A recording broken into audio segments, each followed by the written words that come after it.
আসসালামু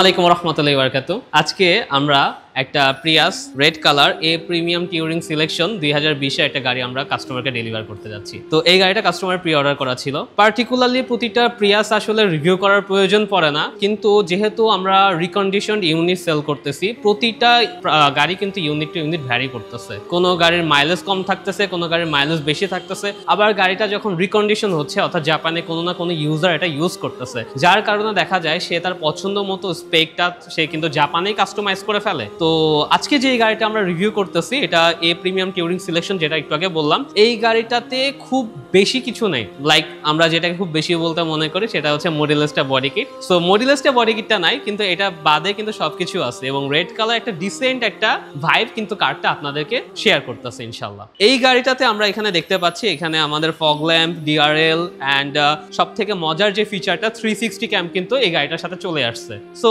আমার ডানে বামে সামনে পেছনে প্রতিটা ভিউ কিন্তু আমি গাড়ি থেকে বসে দেখতে পারতেছি। সাধারণত প্রিয়াসে 360 ক্যামটা খুব রেয়ার চলে আসে।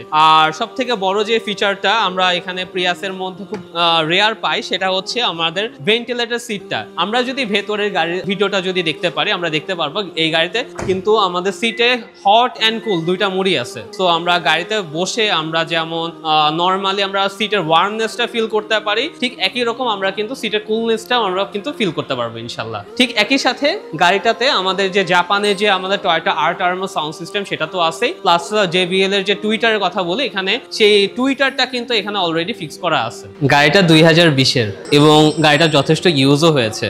এরপরে আমরা যদি গাড়িটার ইঞ্জিন কন্ডিশনটা যদি দেখি এখানে কেউ বলতে পারবে না যে আসলে এই পরিমাণ ইউজটা হয়েছে। এক্স্যাক্টলি কত কিলো চলছে যেহেতু এটা কাস্টমার নিয়ে ফেলছে আমি তাই বলতেছি না। তারপর আমরা যদি ভিডিওটা যদি দেখতে পারি আমরা মনে খুব ভালো মতো বুঝতে পারতেছি গাড়িটার ইঞ্জিন অ্যাকচুয়ালি কত ফ্রেশ। বাট এটুকু বলতে পারি গাড়িটা যথেষ্ট ইউজ হয়েছে কিন্তু জাপানে। আর একই সাথে আমরা যদি একটু ইসিউ পার্টগুলো যদি একটু খুলে দেখি, এই পার্টে আমরা তেমন একটা কোনো ক্লিন করতে পারি না। এটা কিন্তু কমপ্লিটলি ক্লিন, এখানে আমাদের এখানে আলাদা করে কোনো ক্লিন কিন্তু করা হয় না ইসিউ পার্টে। গাড়িটার সেফটি সেন্সর আসলে নতুন করে বলার কিছু নাই। সেফটি সেন্সর গাড়ি যত আপডেট হচ্ছে তত আরো ইমপ্রুভ করতেছে। আমরা যদি পেছনে যদি যাই এখানে যেমন আগের যে সেন্সরগুলো ইউজ করছে সেই একই সেন্সরগুলো মনে হচ্ছে, কিন্তু এই সেন্সরগুলো আগে থেকে কিন্তু যথেষ্ট ইমপ্রুভড একটা ভার্সন। আর গাড়ির বুট স্পেসে আলাদা করে কিছু বলার নাই, তবে যে জিনিসটা আমরা এখানে দেখতে পাচ্ছি এখানে কিন্তু গাড়িটা জাপান থেকে ড্যাশ ক্যাম সামনে এবং পেছনে দুইটাতে কিন্তু চলে আসছে। আমরা সবাই জানি একটা হ্যাচব্যাকে কিন্তু সিডানের ফিলটা পাওয়ার জন্য এই যে কার্টেন যেটা আছে এই কার্টেনটা কিন্তু খুবই ইম্পর্টেন্ট একটা রোল প্লে করে। সো এখানে আমরা টিস্যু পেপার বা অন্যান্য জিনিসগুলো কিন্তু এখানে রাখতে পারি। সেটা ছাড়াও আমরা যদি মনে করি যে আমরা এখান থেকে আমরা আলাদা এসি লাইন নিয়ে আমরা হয়তো আমরা কোনো বারবিকিউ অনুষ্ঠান করতেছি অথবা আমার এখানে কোনো প্রোগ্রাম চলতেছে বাইরে, আমরা কিন্তু সেই সাপোর্টটা আমরা কিন্তু নিতে পারি। আমরা এখানে দেখতে পাচ্ছি এখানে এসি 100 ভোল্ট এবং 1500 ওয়াটের কিন্তু এখানে একটা পাওয়ার পয়েন্ট দেওয়া আছে এবং ঠিক দুই পাশে কিন্তু আমরা এখানে হ্যাঙ্গার পয়েন্টটা দেখতে পাচ্ছি যেটা কিন্তু লোড ক্যাপাসিটি 4 কেজি। এই পাশেও যেমন আছে এই পাশেও আছে। ঠিক একই সাথে আমার বুট স্পেসে আমি এখানে একটা লাইট পেয়ে যাচ্ছি। প্রিয়াসের সব থেকে বড় যে ব্যাপারটা এই প্যাকেজে যে আমার ভেন্টিলেটর সিটটা আমরা এখানে দেখতে পাচ্ছি এখানে হট অ্যান্ড কুল দুই অপশনই আছে। সামনে আমার সবকিছু সুইচে আমার চেঞ্জ হচ্ছে। ঠিক একই রকম আমি যদি এটার সিটটা আমি হেলানো দেওয়া বা সামনে পেছনে নেওয়া এটা কিন্তু আমরা করতে পারতেছি। আবার এই গাড়িটা টায়ার প্রেসার সামনে কত থাকবে পেছনে কত থাকবে এখানে কিন্তু সম্পূর্ণ বলে দেওয়া আছে। এখানে টায়ার সাইজ দেওয়া আছে। এইটার কিন্তু ইউনিফর্ম টায়ার প্রেসার দেওয়া নেই, আমরা এখানে দেখতে পাচ্ছি এখানে এক সাইডে আছে 2.2 এবং আরেক সাইডে আছে 2.1। সামনে পেছনে কোনটা কত এটা আসলে ট্রান্সলেট করে বোঝা দরকার। সুবহানাল্লাহ। ইন্টেরিয়রে আমরা যদি দেখি আমরা এখানে যেমন black trim and fully leather আমরা ইন্টেরিয়র পাচ্ছি এবং ঠিক একই সাথে আমরা কিন্তু হট অ্যান্ড কুল দুই ধরনের আমরা ভেন্টিলেটর সিটই কিন্তু পাচ্ছি। আমরা যদি ফাংশনটি একটু দেখি সিটের মধ্যে এই যে এখানে আপনার জেনারেলি শুধুমাত্র ওয়ার্ম পার্টটা থাকে, কিন্তু এখানে ওয়ার্ম অ্যান্ড এই যে এখানে এখন ওয়ার্ম মোড অ্যাক্টিভেটেড, ওয়ার্মের এখানে 3টা মোড আছে অ্যান্ড হচ্ছে ঠিক একই সাথে কুলিং এর 3টা পার্টও কিন্তু এখানে আছে এবং সেটা হচ্ছে আমার ফ্রন্টের ডান পাশ এবং বাম পাশ দুইটা সিটে কিন্তু এই ভেন্টিলেটর অপশনটা ডিসপ্লেটা কিন্তু রয়েছে। আবার ঠিক একই রকম আমরা কিন্তু এখানে 360 যে প্যানোরামিক ভিউ সেটা কিন্তু আমরা এখানে দেখতে পাচ্ছি। এখানে ইন্টিগ্রেটেড বাটন দেওয়া আছে, বাটন ক্লিক করলে কিন্তু আমার 360 ক্যামেরা কিন্তু অন হয়ে যাচ্ছে।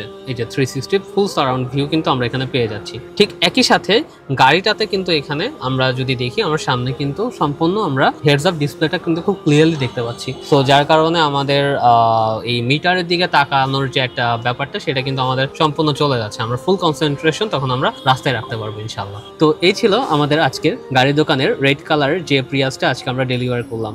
সো আপনারাও যদি কোনো গাড়ি প্রি অর্ডারে আপনারা যদি কিনতে চান আপনারা যোগাযোগ করতে পারেন গাড়ির দোকানের সাথে। আমরা সরাসরি আপনাদের সাথে অকশনের কানেকশন করাই দিব এবং অকশন থেকে যে গাড়িটা আপনারা পছন্দ করবেন আপনারা সেই গাড়িটাই আমরা আপনাদেরকে একদম শর্টেস্ট পসিবল টাইমে ইনশাল্লাহ আমরা ইম্পোর্ট করে এনে দিব ইনশাল্লাহ। সো এক্ষেত্রে আপনার পারচেসিং মেথডটা কেমন হবে সেটা আমি বলে রাখি। গাড়ি যখন আপনারা চয়েস করবেন অপশন থেকে, চয়েস করে গাড়ি যেদিন বিড করে আমরা কিনবো তখন আপনাদের মিনিমাম 5 লাখ টাকার মতো আপনাকে অ্যাডভান্স করতে হবে। এরপর গাড়ি যখন আমাদের পোর্টে চলে আসবে সেটা আপনার ডিজায়ার্ড পোর্ট হইতে পারে। আপনার যদি প্রেফার থাকে চিটং পোর্ট দেন চিটং পোর্টে গাড়ি আসবে। যদি আপনি মনে করেন আপনি মংলা পোর্ট থেকে নিতে চান দেন মংলা পোর্টে চলে আসবে। এরপরে যখন পোর্টে চলে আসবে তখন আপনি ডিউ যে ব্যালেন্সটা আছে সেই ব্যালেন্সটা দিয়ে আপনারা কিন্তু গাড়িটা আমাদের শোরুম থেকে বুঝে নিতে পারবেন। আবার আপনারা চাইলে আপনারা পোর্ট থেকেও নিতে পারবেন, তবে শোরুম থেকে যদি আপনারা নিতে পারেন তাহলে এটা সব থেকে বেস্ট হবে। কারণ শোরুম থেকে আসলে একটা গাড়ি পলিশ করা থাকে না, আপনার অনেক কিছু অ্যাডজাস্টমেন্টের ব্যাপার থাকে, ব্যাটারি সার্ভিসিং এর ব্যাপার থাকে, যেহেতু হাইব্রিড ব্যাটারি এখানে জাপানে একটা টাইম ইউজ হয়। সো